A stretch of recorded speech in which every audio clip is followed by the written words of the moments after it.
So my name is Hugh Maynard. I am a consultant in many different things, primarily in the agri-food sector, but I also work as a consequence in the rural areas, agri-tourism, social enterprise, project management, you name it, I've done it. Over the years, I spent 20 years as an executive director of a provincial organization, and I've spent 20 years working with organizations of both local, provincial, national, and at the international level. And I've probably written 500,000 grant applications over the years for different types. Bonjour, Chantal. Hello, Chantal. Welcome on board.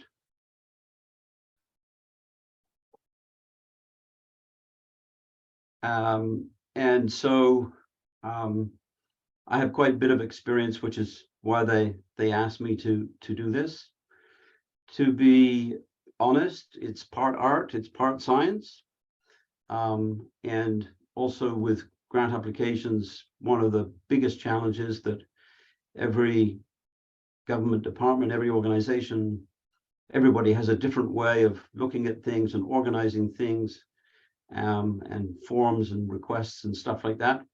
So given that we only have an hour, I'm going to stick to the basics and the key points, and quite literally practice does make perfect.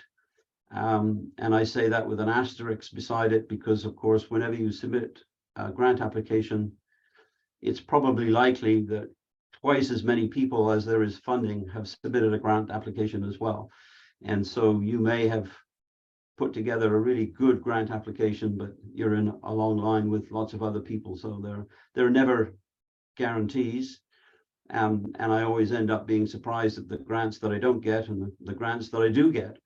So I wouldn't say it's hit and miss, but the fact is that if you don't put in a good grant application, you'll end up at the bottom of the pile. You won't get that opportunity to go into the top 10 or the top 20 or whatever the number is. So putting in a grant application is very important. So you've got the PDF, but I'll put it up on the screen for you as we talk.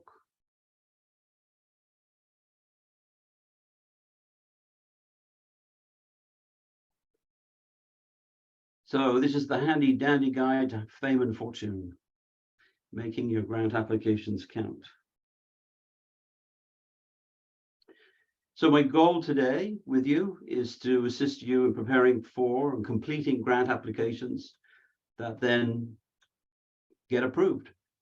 And hopefully the information that I can give to you will help you do that.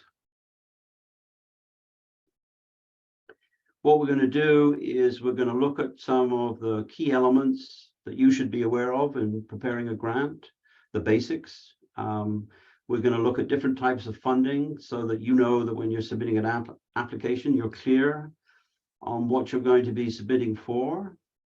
And we're going to look at partnerships, because today, when you submit a grant application, if you don't have partners of some kind, it's almost frowned upon by governments. And you'll hear me say this, I don't agree. I don't think it's always necessary, but that's the trends that we follow in terms of funding. When I do this workshop, I've done it live over 3 hours. We go into foundations and other kinds of funding. I'm not going to do that here today because there's not enough time, but the basics still apply to those kinds of applications as well. And then at the end, if there's any questions or discussion, we can follow through on that. So the first thing we have to look at is the common terms. And I say common terms lightly because different organizations, different governments, different government departments, and then of course we have the difference between English and French in this province, use them all over the place interchangeably and without. I'm distressed sometimes by programs where they advertise for submissions, and it's quite clear they haven't given a lot of thought to what they're asking you to prepare, or somebody new is doing it, and it interchanges and it confuses people. But the common terms that you'll mostly come across in one form or another is the list that's there. What's the purpose of your grant application? What are the goals and objectives? Goals and objectives are often used interchangeably. I like to use goals in terms of what I want to accomplish, and objectives, the pieces that I'm going to put to work to achieve that. But that's not always the case. Some people just don't use the words goals, and particularly in French, the word objectif is used much more commonly. Inputs, the things that you put together to make your program, your project work: human resources, activities, space, materials, all those kinds of things. Travel. The activities, of course, are the things that you're going to carry out, and we're going to look at those as we go along, that help you achieve your objectives. And the last three are the ones that really get confused, and we're going to explain them in detail. Are the outputs and the deliverables, the outcome, the results, and the impacts, and the indicators, the measurements and metrics. Those particular ones are used interchangeably and all over the place. And what that means is that when you're dealing with a funder, you need to be able to speak the same language. So if you're not sure what they mean by an output or a deliverable, because they haven't made it clear, or it seems confusing, or it seems different from what you think it should be, my advice is to give them a call. Usually funders have some contact number or name, and they do welcome those calls because they do want to help you succeed. And so if you're not sure on any of these things because they seem different from what you would understand them to be, then the first thing you should do is give them a call. Because if you go and you write up something, put it into the grant application, and you think it's a deliverable and they don't think it is, then of course your effort is going to be wasted. But those words, the terms that you see up there, are the key ones that you'll see in some combination in most grant applications. Although this may not be news to some because it's at least 20 years old, it's called results-based management. And it's something that governments leapt on 20 some odd years ago in terms of how they structure their grant applications. And what they mean by that is that you should be able to manage your project, your program, whatever it is that you're applying for, by the results that you want to achieve. Now, having said that, they actually don't mean that because they don't really understand it as far as I'm concerned. Results-based management, nobody from the government here, is there? No, good, thank you. So the shift was from activities to results. So we used to look at projects, and I'll give you some examples, that the activity was what counted. If you had a good activity, then that was a good result. And the shift to results-based management was, it's less about the activity, what you do, the meetings you hold, the pamphlets you produce, the consultations that you carry out, and it's more about the results that you produce from those activities. And we'll look at some examples. So the fact that somebody shows up to an information meeting doesn't mean that they act upon what they learned at the meeting. So the meeting was the activity, and the people showed up. That's the activity. When they left that meeting, how much of that information did they absorb? How much of that information did they take home? And how much of that information did they act on? That's the result. Because if they fell asleep in your meeting, even though they were there, it's, in terms of results, it's worthless. So you're organizing an information meeting as part of your project on recycling, part of your project, whatever it is, and you plan to have 75 people there, and you figure 50 people turning up would be good, 75 would be great, and 100 show up. So a great success, right? Well, it is, because you did your work, you did your promotion, the topic that you picked was of interest, and so people showed up. But maybe you offered a free meal, right? And that to entice people to show up, or a free tote bag, or a draw to an iPad, or something like that. That's why they showed up. So the fact that they were there, yes, it's a good first step. But in terms of the results-based management framework that you operate grants in, you have to demonstrate that what they did was actually more than just showing up. And so this is the conceptual chain that exists, that I put together anyway out of, if you remember back at the beginning with that list, the 3 at the bottom. So you have to be really clear in your mind, even if the funder looks at them slightly differently, you need to be clear in your mind, what are your inputs? What are your activities? What are your outputs? So the input is that you organized a meeting. So the human resources that went into there, you produced some flyers, you did some social media, you organized the meeting, all that stuff, that's your inputs. The activity is the meeting itself. And so people came and they showed up, and you had a speaker, or you had a video, or you had a discussion group, whatever it was, you had some kind of activity that went on. And the outputs that you would measure is, of course, that 100 people showed up, they ate all the food, they took all the pamphlets, they went home with a good body of knowledge.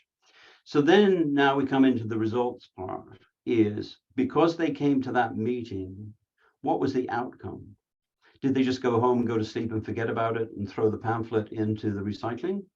Or did they take that pamphlet down to their local school and post it on the bulletin board? They did something with it.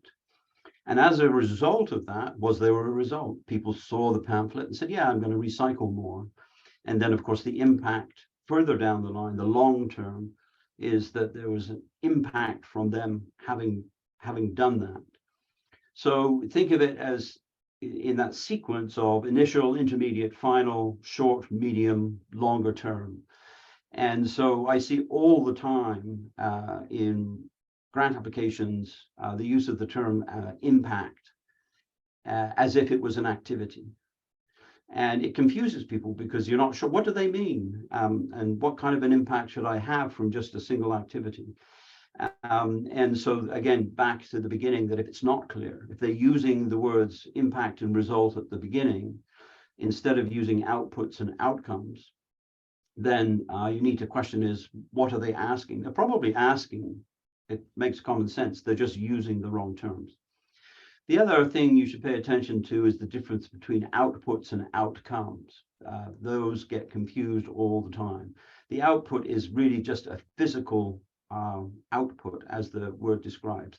The people who came to the meeting, the number of pamphlets that you printed, the number of reports that were distributed, that's the output. But from having done that, there isn't necessarily an outcome. And that's where the whole measurement aspect comes in. Well, how do you measure, if I produce this pamphlet, how do I measure what is going to happen as a result of that information pamphlet or that social media campaign? Of course, social media is a lot easier because you can track it, right? But we all know that a click on a website is no different from somebody showing up at a meeting. Maybe they looked at it and then they left. They didn't do anything about it. So it gets there's a whole webinar on assessing outputs and outcomes. And of course, it can get quite technical, which we won't go into here, but be aware of that when you're trying to fill out your grant application, that there's a difference between outputs. It's very material, numbers based, and outcomes, which of course you're looking for something to happen. So keep this in mind. So the activities are not results. The activities are what we do, what we did. What happened because of what we did is a result. So when people left that meeting on recycling, did they go and then improve their recycling practices? Did they talk to others and ask them to recycle? And then, of course, the third one is, how do we know that? Well, something like recycling, you won't know straight away, but you will know over time, because the volume of recycling will increase and the volume of garbage will decrease. So there's a way to measure that quite easily. Not always the case with social programs. You know, social change can often take a long time, but those are the three elements that you have to think about in putting your application together. So I'll give you a good, what I find is a good example to understand the if-then relationship between all those layers of outcomes, results, impacts. So you're running a program that provides prenatal counseling to pregnant teens.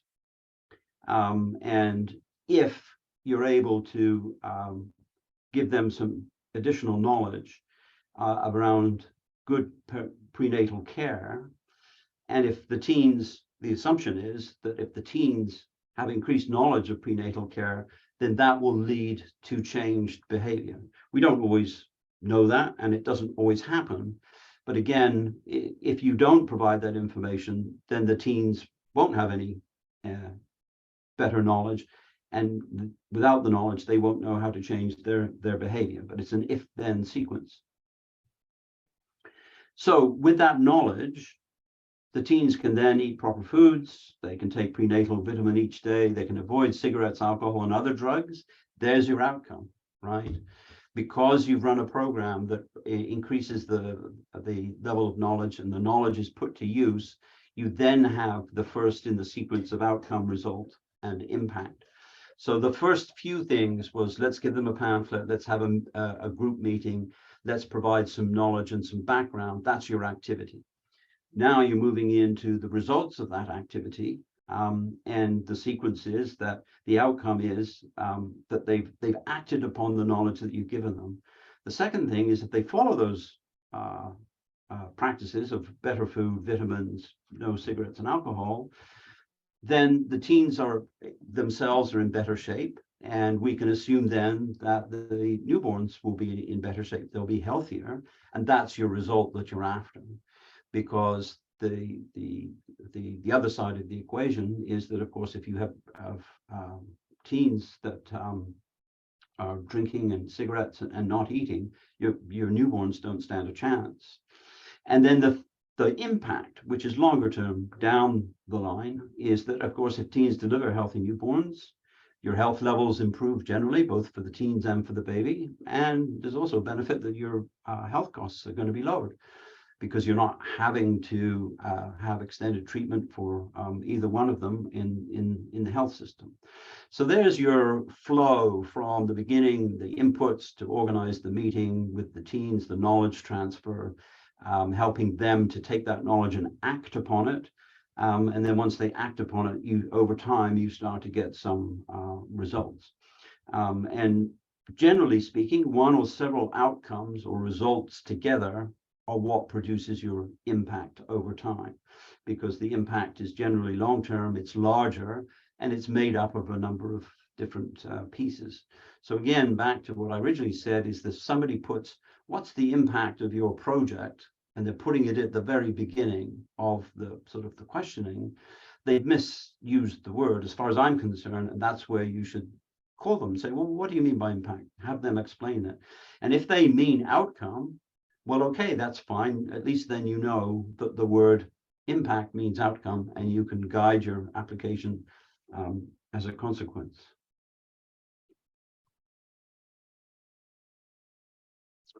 The next thing is indicators in that sequence that we had just previously. So indicators are signposts of change. They are there to help us determine to what extent progress has been made. So back to the recycling, the signpost is that more people are recycling. There's a greater volume of material that's being recycled instead of going into the garbage. It's not scientific, because we all now know that with recycling, people put all kinds of stuff into recycling that ends up going into the garbage. So even if there's an increase in recycling, you still have a further examination down the line. So it's not scientific proof You don't need precision, particularly in the kinds of work on the local level, but you do need to know what are those signposts of change. And therefore, of course, data is important, either a benchmark that you're starting from, or how do you collect data as you go along. And it can be as simple as making notes, observations in a meeting. You can do an exit survey. You can do an online survey. You can do some research. There's all kinds of ways that you can get data that is valuable. And of course, there's a lot more interesting ways to collect it these days with the online functions. But it is important to collect as you go along, or to have it as you're making the application. And of course, in making the application, it's a demonstration that you know something, which is, of course, why you're doing this. And I'll give you an example. A group that I worked with a number of years ago had the opportunity to submit an application for a reduction in tobacco consumption. Now, that's a technical term for smoking, because most people smoke, but other people chew it and do other things with tobacco. I don't know. So they call it tobacco reduction. So one of the reason why they were applying for it is because in that group's understanding, they had a very high rate of smoking within their population, and because they had some activities around health, they thought this was a good thing to do. And so when we started putting the application together, I said, well, how do you know? Where's your evidence base that you know you have a high rate of smoking? Well, they didn't have any. They just knew that everybody smoked. Well, I agreed with that because I could see that when you go to the coffee shop or people outside the offices, it seemed to be a lot of people smoking, but that's not evidence, that's an observation. So we had to go digging for some kind of evidence that, yes, indeed, there was a high rate of tobacco consumption, smoking within this population, and it wasn't easy to do. But we did eventually find several sets of data which we put together. Wasn't as comprehensive as it could have been, but it supported the case, because there was a question on the application form that said, well, how do you know this? Right? And so you need that evidence base, A, to help prepare your grant application, but B, you might also need to include it. So in your preparations, any references you have, whether it's StatsCan or it's surveys that you've done, those are all legitimate sources of evidence that you can put forward. And the more that you have of that, the more it bolsters your case, the more it justifies what it is that you're doing, especially if it's independent sources and so on and so forth. So it's no longer good enough in grant applications to say we believe or we think or we know. You have to demonstrate clearly why that is the case. And if you don't have the evidence on hand in your preparations, you should go out and you should find that. And just sort of an add-on is that going back to our sequence of activities, of inputs and so on and so forth, listing 12 monthly meetings is not an indicator. You'll see this in a lot. It amazes me that in the listing of what are your performance indicators or what are your key measurements of the fact that your project is going to reach its goals. And very often the things that are listed are things like meeting the number of pamphlets you're going to produce or those kinds of things. Those are not performance indicators. Those are just a record of your output. And the indicator is that you had 12 monthly meetings. What happened because you met for 12 times over the course of a year? And of course, if those are organizational meetings, it doesn't have to be a huge, great description or a long description of what it is you talked about in the meetings. It doesn't even have to be the set of minutes, but you need to refer and say, these are the key items that we talked about and decided upon in the meetings that then led us to success at the end of or will lead us to success at the end of the the activity. So the monthly meetings are simply inputs and activities. They're not an indicator on their own. So while you get prepared for a grant application, usually you have, unless you're leaving it to the last minute, you usually have a month or two to think about what it is that you're going to submit. And certainly if you're going to be submitting for recurring funding, you probably have that information on hand. So these are the things that you should think about in preparing the material. And I do suggest that you not only follow the format of the grant application, but you prepare this material and you maintain it, because it's useful all the time. So, you know, what is the purpose and mission of what it is that you're trying to accomplish? What are the goals and objectives? What are the strategies you're using, the actions, and so on down through the line. And it's always handy to have these, because then you can dip in. It's like a toolkit. You can go in, that information already exists. You don't have to recreate it. And if you can keep that information up to date, the bottom half, of course, is probably more particular to the project or the program that you're submitting. What are the deliverables? The deliverables for a consultation are going to be different from a series of other activities like Meals on Wheels. So those will change. Your indicators come from your data and your evidence base. So what are the indications that you've been able to achieve some progress? And of course, the results, as we generally call them, so outcomes, results, and impacts are generally referred to as results. What changed as a consequence of you having undertaken this project? Meals on Wheels, more seniors got better meals, were in a healthy condition, lived longer. You know, it's just a sequence. Obviously, in larger projects that involve consultations and outreach and other kinds of things, it's more complex.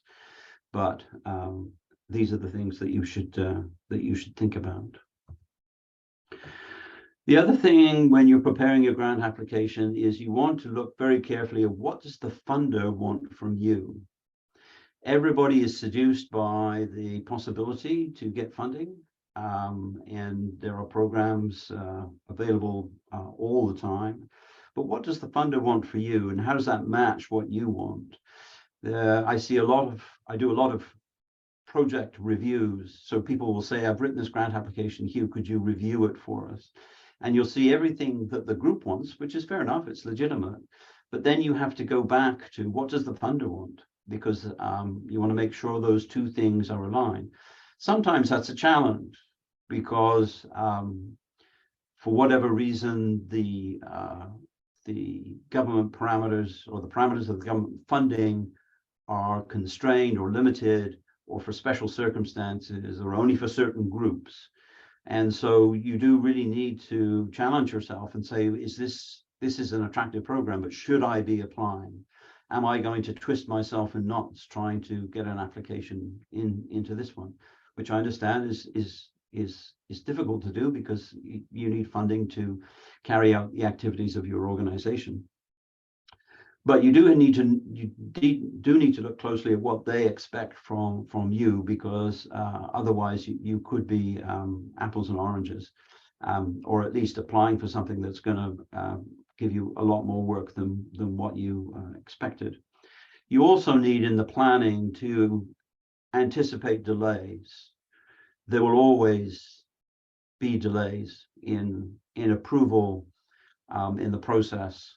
And so if you're anticipating starting on April 1st and it doesn't come through to June 1st, does that compromise the 12 months?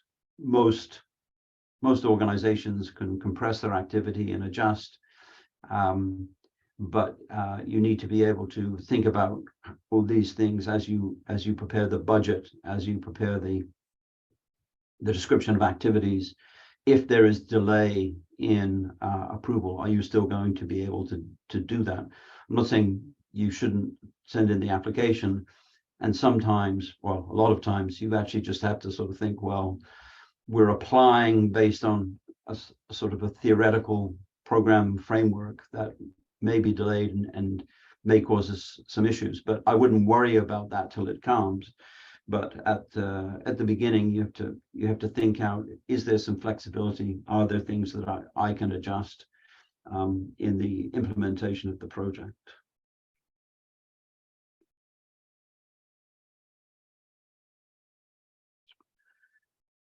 So moving on to different types of funding, you may be aware of this, but I think it's worth going through. There are three principal types of government funding at this time. As I said, I won't go into foundations and charitable donations and all those other kinds of things. But there's program funding, which is if you are particularly a community or a social development group, is what you want to aim for, because that's your base funding for salaries and operations. And if you don't have other sources of revenue, it's going to be your principal source of revenue, and it's going to get the doors open and the lights on. And of course, it's funding that helps you to carry out activities that accomplish your mission. Those groups that are funded under the PSOC program in Quebec, I forget what the social development, community development program, that's where a lot of those groups get it from. And if you don't have program funding, it is very difficult to maintain a program over time, because then you're always putting in applications for the second kind, which is project funding. And of course, those are for very specific things. They're punctual, they have a time limit. And the current, I disagree with this, the current government trend on this on all levels is not to fund operations. And you've probably seen that, where they will say, we'll fund this specific activity as a project, but we're not going to fund your regular salaries. We're not going to give you any administration money. And it makes it very, very challenging for a certain portion of the groups out on the landscape to function and access government money, because they have to live on the project money. And it's non-recurring. It's a sort of a treadmill cycle. If you have program funding already, then projects help you to carry out that mission by bringing in additional funds. But if you don't have that program funding in the first place, it's quite a challenge. You have to know the difference between the two when you're submitting that application, whether or not this is one that's recurring and perhaps sustainable over a period of time, and those that are only going to be limited to the activity that you're carrying out and time sensitive. The third one, which is emerging more so in recent years, is what I call service funding. It's a little bit different from the other two in that you are contracted. You're basically carrying out service on behalf of the government. And so it's not quite program funding, but it's quite likely to have either a component or a margin for your operations. And it probably will be renewable, or something you have to resubmit for after, let's say, 3 years. So a typical one I've mentioned before, Meals on Wheels, you're providing a service to support seniors to stay in home. It's something that's very difficult for the government to do out in the landscape, where individuals are all over the place and you have to know them and what their particular needs are. But you're delivering a program on behalf of the government. So it's not something that necessarily you've thought up as a specific activity, and it's not program funding, which goes back to your mandate and your mission. It may fit in with that, but it's a different type of funding and is in a way more entrepreneurial. It's more business-like in terms of its operations. You deliver so many meals, you get paid so much money, et cetera, et cetera. So it fits in with the others, but there are many more and more social development community service groups that are engaging in these kinds of services as part of what they do. The thing about an entrepreneurial funding, and I don't know whether you know nonprofits and social enterprises, which operate more like a social business. The thing you have to be wary of course, is that there's little or no operational base. And you have to treat it like a revenue stream. So you have to look at efficiencies and all those other kinds of things with manpower, and if you're buying product like food that you're delivering. So it's very much different and requires a different level of management.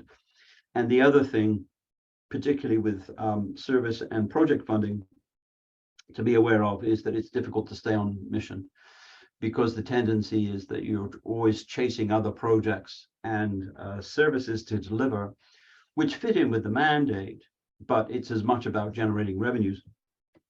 And that's the benefit of program funding. So as an organization, if you're able to access and receive program funding first and foremost, it really does help the long-term financial health and activity base for your organization. My favorite term, free cash. Well, it's not free, but what it means is that you can do whatever you want with it. As you probably all know, when you apply for different projects, so much has to go to salary, so much has to go to fees, so much has to go to travel, so much has to go to this and that and the other, and you have very limited margin flexibility to move those things back and forth. And one of the things, particularly with long-term projects, 2 to 3 years, is things change, and you need that flexibility. So free cash is it's worth its weight in gold. To have that money that's available, and so that you can direct the resource to whatever you want. So be strategic in how you use those funds. So even though you may be lucky enough that your funder has given you a project with 15% administration, don't spend it on office supplies. Right? You've got this amount of money that you could do. You could hire somebody extra, or you could top up somebody's salary to keep them going longer, because you're not accountable to the funder for that money, how you spend it. Usually it's just it's a lump sum. So it's difficult to obtain in projects. They just don't want to give you administrative money for a project. They assume you have your own revenue sources, which you can pay for these things. Which is not always the case with small organizations or new organizations that are starting to get going. Anyway, if you do happen to get hold of some free cash, then by all means make the most of it, but be very, very strategic in how you use that. And so finally, in the home stretch of things, you're going to have to consider partnerships. As I mentioned at the beginning, partnerships are almost mandatory in grant applications these days, that they want to know that you're working collaboratively and you've got lots of friends and you're doing great things together. So partnerships are like a marriage. Can't live with them, can't live without them, as the expression used to go. And you will soon find partnerships. Of course, there's two types, those that are wonderful and those that are a pain in the butt, because whoever you're working with is either not very workable, or they have other objectives, or whatever. There's all kinds of different reasons. So you have to think about your partnerships carefully before you engage in them, because particularly if it's going to be a long-term or a fairly significant project that you have to manage, you want to make sure that you've got that right from the beginning. So partnerships can bring in resources, because a larger organization or very specialized organization has particular resources and expertise. Their name also brings you credibility and legitimacy in terms of what you're doing, particularly if you're trying to do some outreach and engage in a wider network. So they certainly can be of a benefit. They can also be burdensome, because they can be complex in terms of the arrangement, because you have then two decision-making processes. There can be delays, can be costly, because you've got to spend time working with a partner. And you can also have an absentee partner, which, depending on what your funding is for, could be good or bad, because if they're not there and they don't bother you, that could be fine. On the other hand, they just may be absent. They signed on for whatever reason, and if you have a hard time getting hold of them to become engaged or participate in your activities, it can cause you a number of difficulties. So with partnerships, you need to think about them. You need to be aware of who and what they are. There are a number of different kinds of partnerships. Supportive is simply the one where they write you a letter saying, this is a great organization. We really think they're doing a good job. Please give them some money. And there's no other obligation to that than writing the letter and waving the flag on your behalf. The other kind is in kind. So in kind means they give you support other than funding. So that may be materials, that may be access to a facility for free, that may be a portion of somebody's time to work with you. There are various different kinds, but usually it doesn't include a cash transfer or expenditure. And the other kind of in-kind that you can put down, and I suggest that you use a little sort of spreadsheet for calculation, is of course volunteer contributions. It's a legitimate thing to put into your grant applications that I've got 15 volunteers and they're going to be working approximately 5 hours a week for 6 months. And that's, if I had to pay money to hire their value, it would be $25 an hour. So 6 months times 5 hours a week times $25, you can put that in as an in-kind contribution. It's valid, and most government agencies expect you to have that kind of, or look favorably on that kind of contribution. Of course, if you said, I'm gonna, their value is $100 an hour, right? You have to justify that. You can't sort of beef it up. But you know, to charge $25 an hour for a volunteer's contribution over the space of 6 months, I don't think $25 is an exaggeration at all, and it adds to your funding diversification. And as you will find out that many programs require some form of contribution other than what's coming from the government.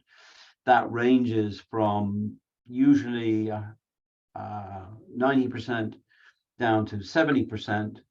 And if you can find ways to fill that obligation without having to spend your own money to do that, that's all well and good. And so that's where the partnerships, and that's where the elements of the partnership come in very handy, to be able to fill up that between 0 and 30%.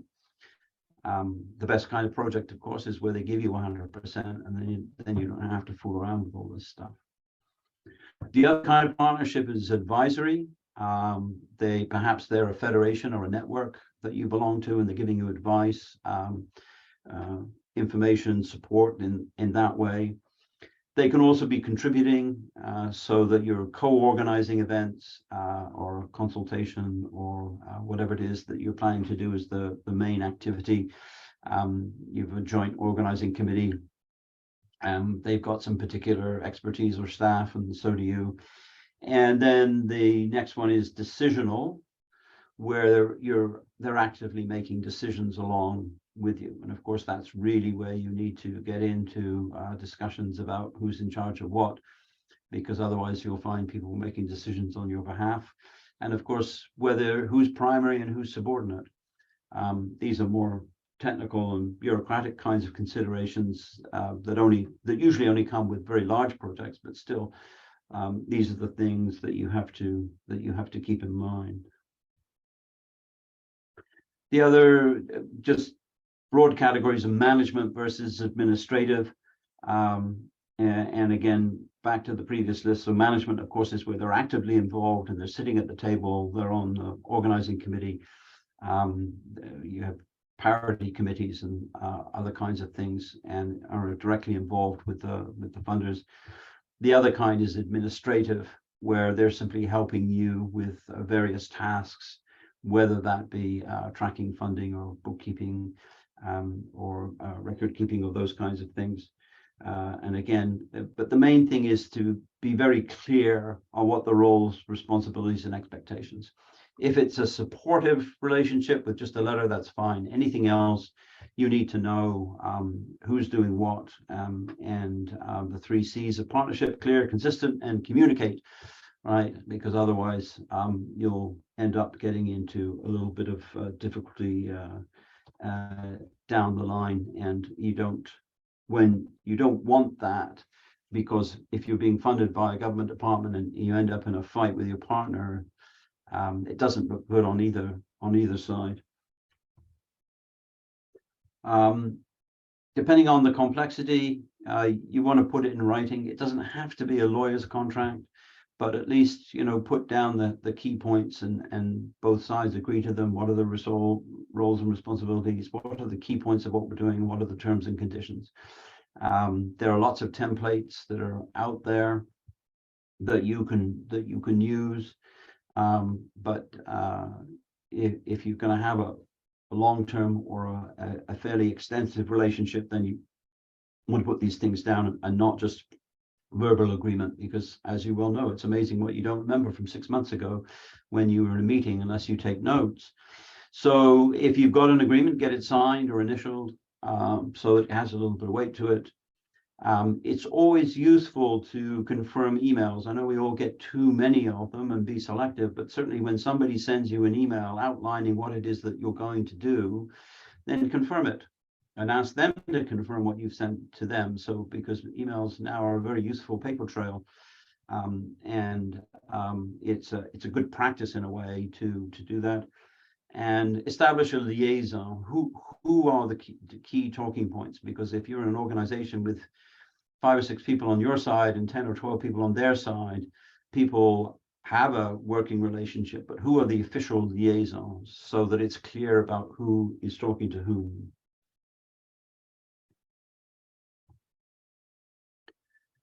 There we go, 5 minutes to spare. Any questions? Certainly all this stuff can be broken down into more specific things with, for example, taking a application form and going through it step by step. One suggestion I have is that when you do an application, if you're working by yourself or you don't have many others, find somebody to read it over for you, somebody to just reflect on it, give you some feedback.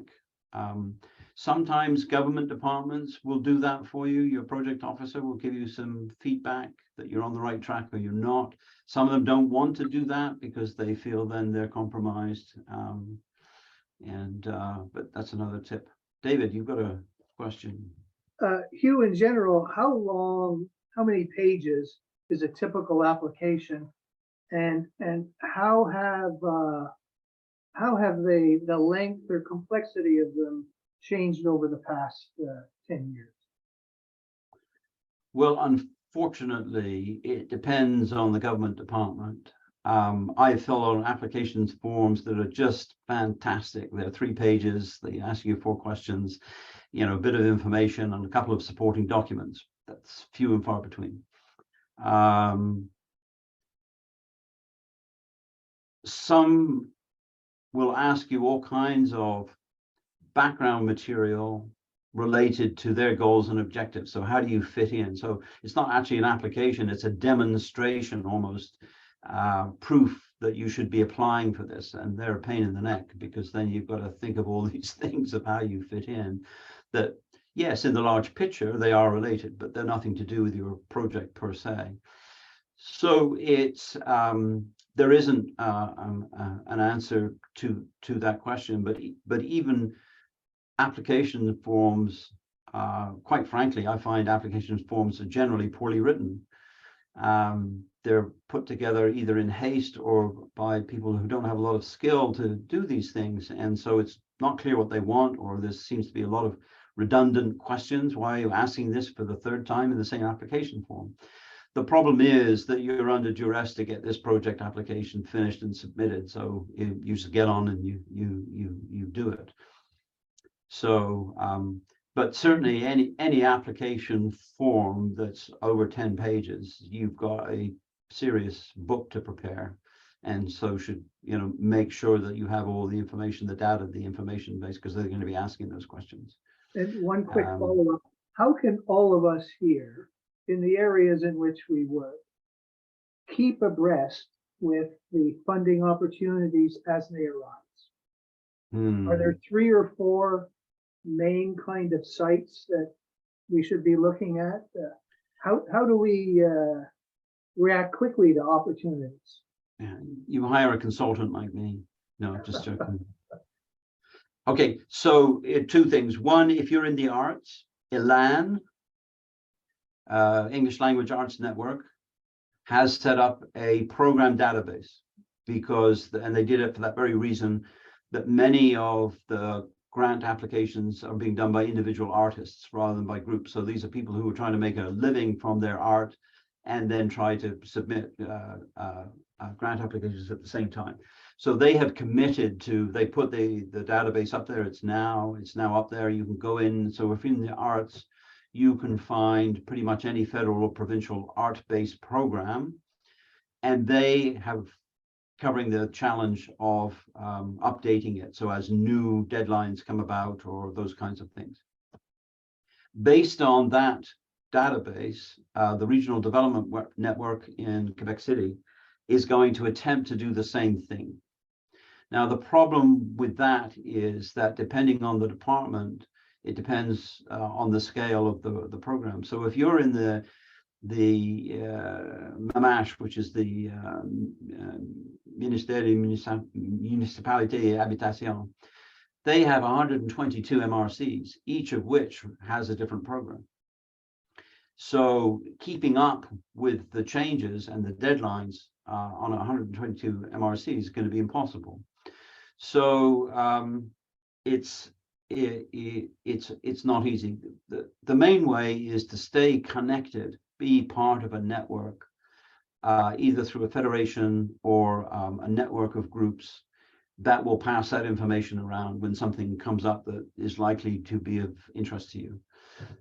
The problem is that there are so many departments and so many different programs. Keeping track of all of them is not an easy task. So there will be more databases coming up because with cloud computing, it's a little easier to do. But I think the main thing is answer to that is to stay in touch with somebody who is likely to receive that information at the beginning of the cycle. The other thing is just to simply book in a date every 3 months and go visit your favorite government website and see what's changed.